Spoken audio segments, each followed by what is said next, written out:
नमस्कार विद्यार्थी मित्रों, केम छो बधा मजामां ने?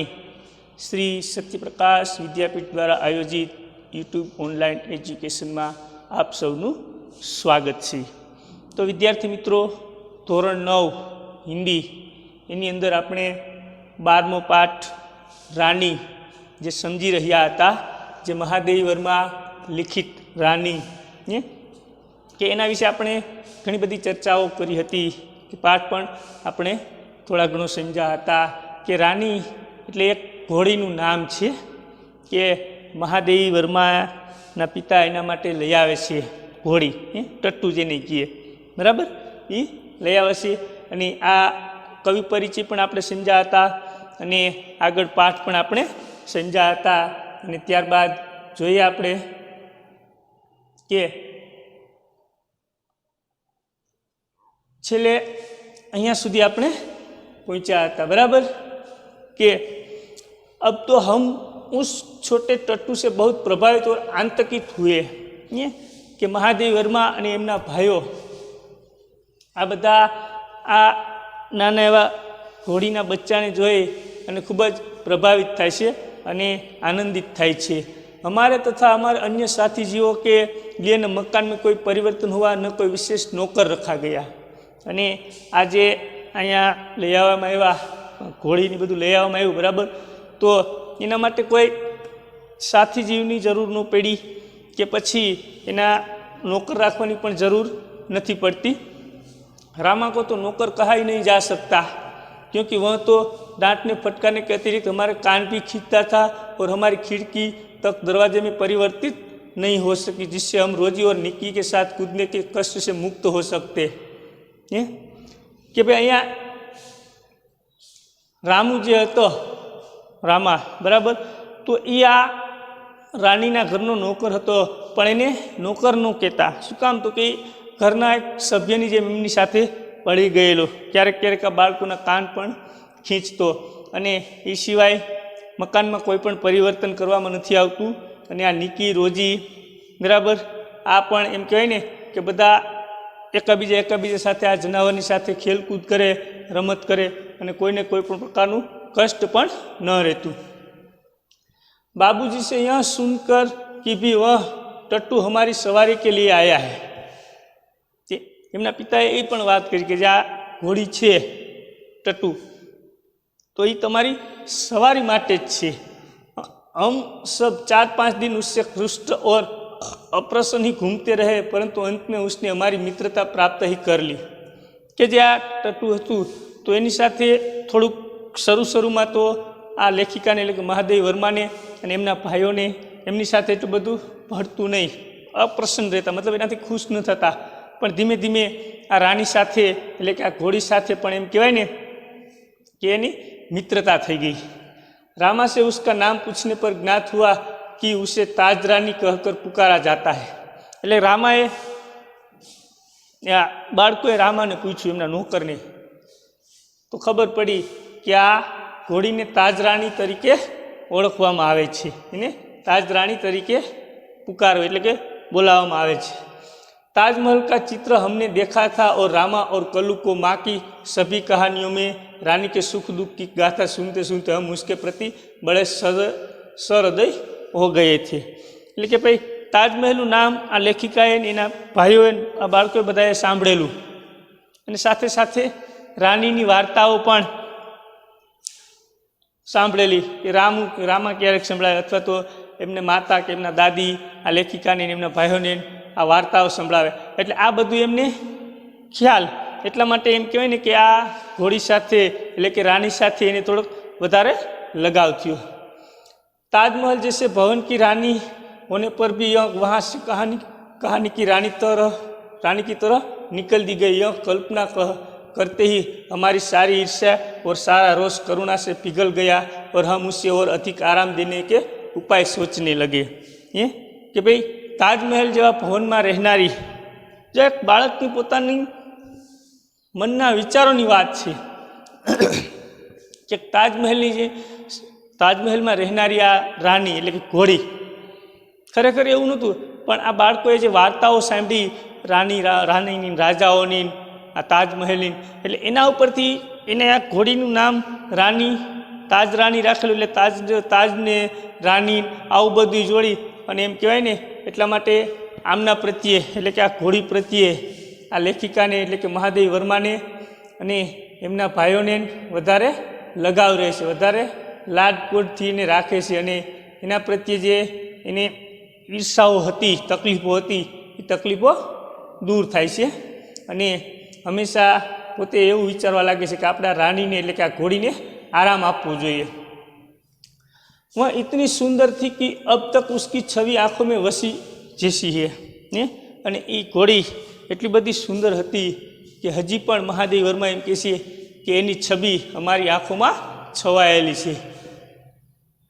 हल्की चॉकलेटी चमकता रंग जिस पर दृष्टि फिसल जाती थी, एकदम ચોકલેટી કલર, અને જાણે કે એની પર દ્રષ્ટિ કરવામાં આવે, મતલબ જોવામાં આવે, નજર કરવામાં આવે તો નજર પણ જાણે એમ કહેવાય ને કે એની ઉપરથી ઢળી જાતી હોય. खड़े छोटे कानों के बीच में माथे पर झूलता अयाल का गुच्छा, बड़ी काली स्वच्छ और पारदर्शी जैसी आंखें, लाल नथुने जिन्हें फूला फूला कर चारों ओर की गंध लेती रहती. કે ભાઈ જાણે કે કાન ઊંચા કર્યા હોય, બે કાન વચ્ચે માથું હોય અને એની ઉપર ઝૂલતા અયાલ, મતલબ કોઈ ગુચ્છો, ફૂમકું આપણી ભાષામાં કહીએ એવું, અને સાથે સાથે કાલી સ્વચ્છ ઓર પારદર્શી આંખે, એકદમ કાળી અને સ્વચ્છ એની આંખ, અને લાલ નથુને, લાલ નથુ એટલે કે નાક, એનું લાલ નાક, અને જાણે એમ કહે ને ફૂલાવી ફૂલાવી અને બધી બાજુથી ચારો તરફથી જાણે કે ગંધ લેતી હોય એવી આ સુંદર મજાની આ રાણી છે, ઘોડી છે.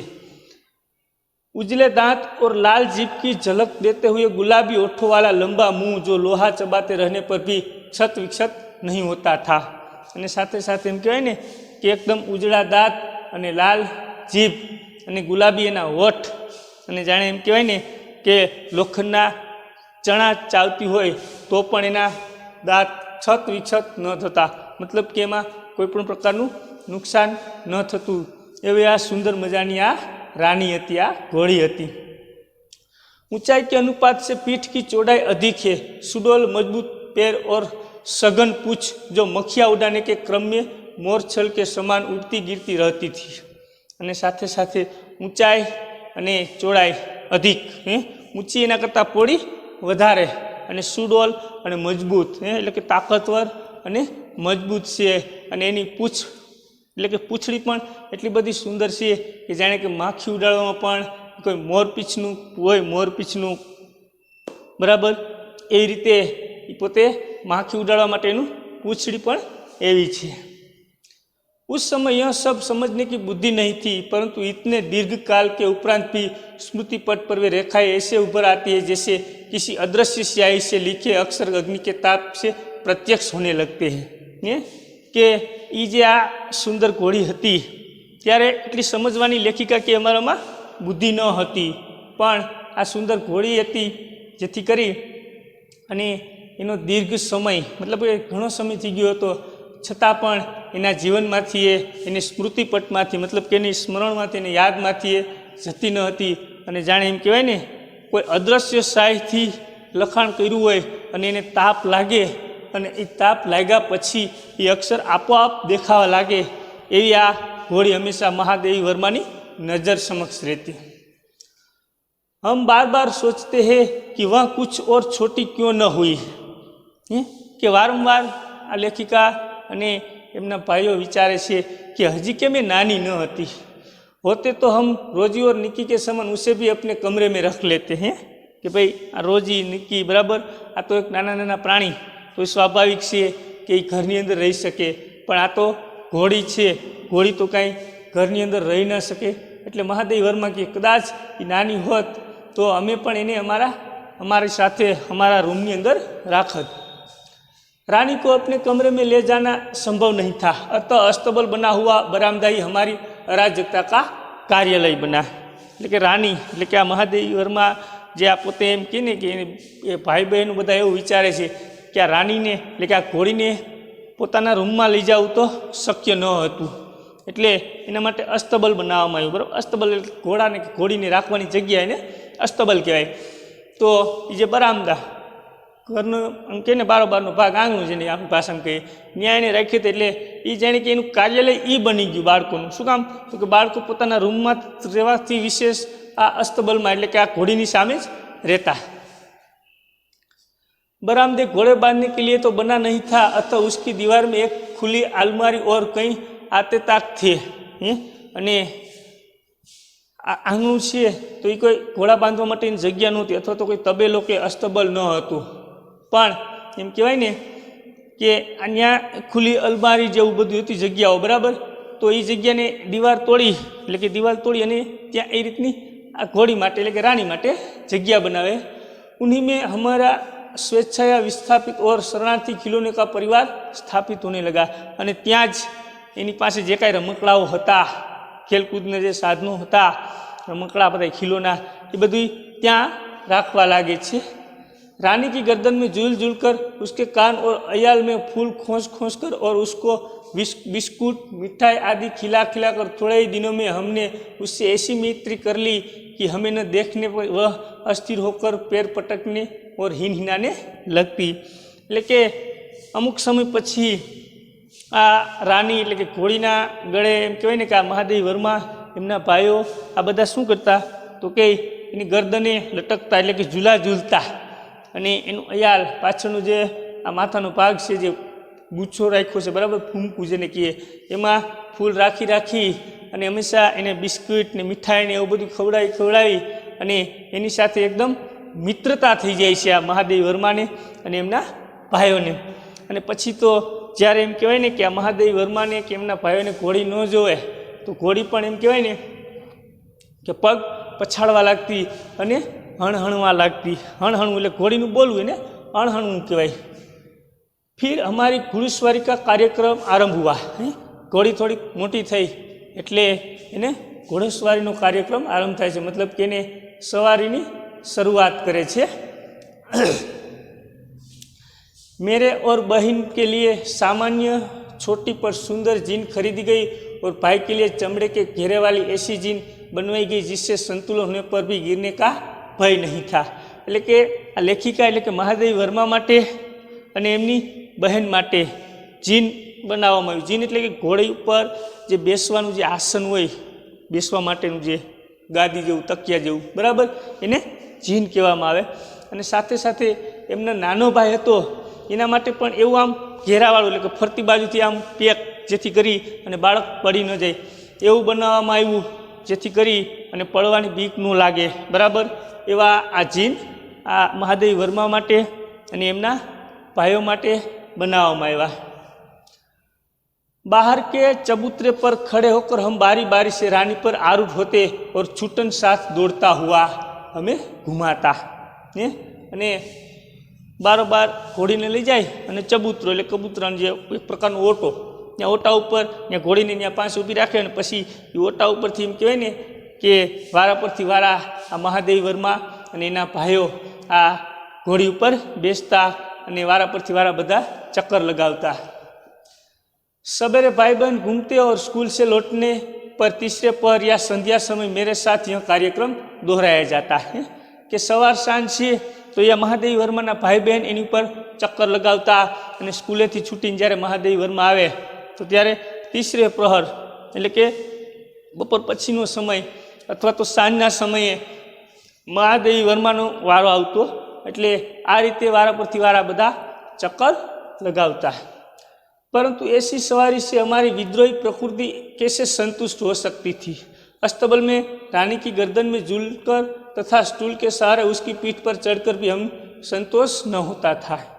कि बस આવી રીતે એક નાના નાના ચક્કરથી એમ કહે ને કે આ બાળકોને જાણે કે સંતોષ ન થતો હોય ને, સંતોષ ન થતો હોય અને ફરી પાછો ક્યાંય ઘરે હોય તો ઘરે સ્ટૂલ રાખી અને પછી એની ઉપર ઘોડી ઉપર બેસે અને એની ગળે વળગે. પણ આનાથી એમ કહેવાય ને કે એક પ્રકારનો આ મહાદેવી વર્માને કે એમના ભાઈઓને સંતોષ ન થતો. अंत में एक छुट्टी के दिन दोपहर में सबके सो जाने पर हम रानी को खोलकर बाहर ले आए और चबूतरे पर खड़े होकर उसकी नंगी पीठ पर सवारी करके बारी बारी से अपनी अधूरी शिक्षा की पूरी परीक्षा लेने लगे. અને બને છે એવું કે એક દિવસ બપોરના સમયમાં ઘરે બધા સૂતા હોય છે અને રજાનો દિવસ હોય છે, એટલે સાના મુના બાળકો છે એ ઘોડીને બહાર લઈ આવે છે, ચબૂતરા પાસે લઈ આવે છે અને વારા પરથી વારા એની ઉપર ચડે છે બધા, મતલબ ચક્કર લગાવે છે. અને જાણે કે પોતાને કેવી ઘોડી ચલાવતા આવડી ગઈ એવી પરીક્ષા જાણે કે એકાબીજા ત્રણેય ભાઈ બહેન લેતા હોય એવી રીતે ઘોડી ઉપર चक्कर लगावे छे। यह स्वाभाविक ही था कि ताजरानी हमारी अराजक प्रवृत्तियों से प्रभावित हो जाती। ये कि स्वाभाविक हतुं कि आज घोड़ी छे एनी साथे मित्रता हती एटले कि एना प्रवृत्तिथी पोते प्रभावित थी जाती कि ना भाई बाळकोने आनंद आवे छे, एटला माटे आ घोड़ी पण एने एम कहे ने कि चुपचाप हमेशा चक्कर आपती। वास्तव में बालकों में चेतना के विभिन्न स्तरों का बोध न होकर सामान्य चेतना का ही बोध रहता है, अतः उनके लिए पशु पक्षी वनस्पति सब एक परिवार के हो जाते हैं। એટલે ભાઈ આ તો બાળકો છે તો સ્વાભાવિક છે કે એને માટે પશુ પક્ષી જીવજંતુ જનાવર એ ટુ ઝેડ કાંઈ પણ હોય તો હંમેશા એ પોતાના જ સમજતા હોય, પોતાના પરિવારનો હિસ્સો સમજતા હોય છે। અને જેથી કરી અને આ ઘોડીને એટલે કે આ રાણીને પણ પોતાના જીવનનો અથવા પોતાના પરિવારનો એક હિસ્સો સમજતા હોય છે, જેથી કરી આપણને એ વસ્તુનો ખ્યાલ હોય છે કે કોઈ પશુ પંખી કે પ્રાણી ભલે ગમે એટલું પાલતું હોય, ગમે એટલું આપણે પાળ્યું હોય, પણ છતાંય એનો વિશ્વાસ નહીં, ક્યારેક તો એ કોઈક એવું કારણ અથવા તો કંઈક એવું કરી બેસે કે જેથી કરીને આપને નુકસાન થતું હોય। એમ આ તો બાળકો છે ભાઈ, સહજતાથી જ એને હંમેશા પોતાના પરિવારનો જ એક હિસ્સો આ ઘોડીને માનતા હતા। તો વિદ્યાર્થી મિત્રો, આપણે આ પાઠને અહીંયા સુધી રાખીએ, બાકીનું નેક્સ્ટ ટાઈમ। જય હિન્દ, જય ભારત।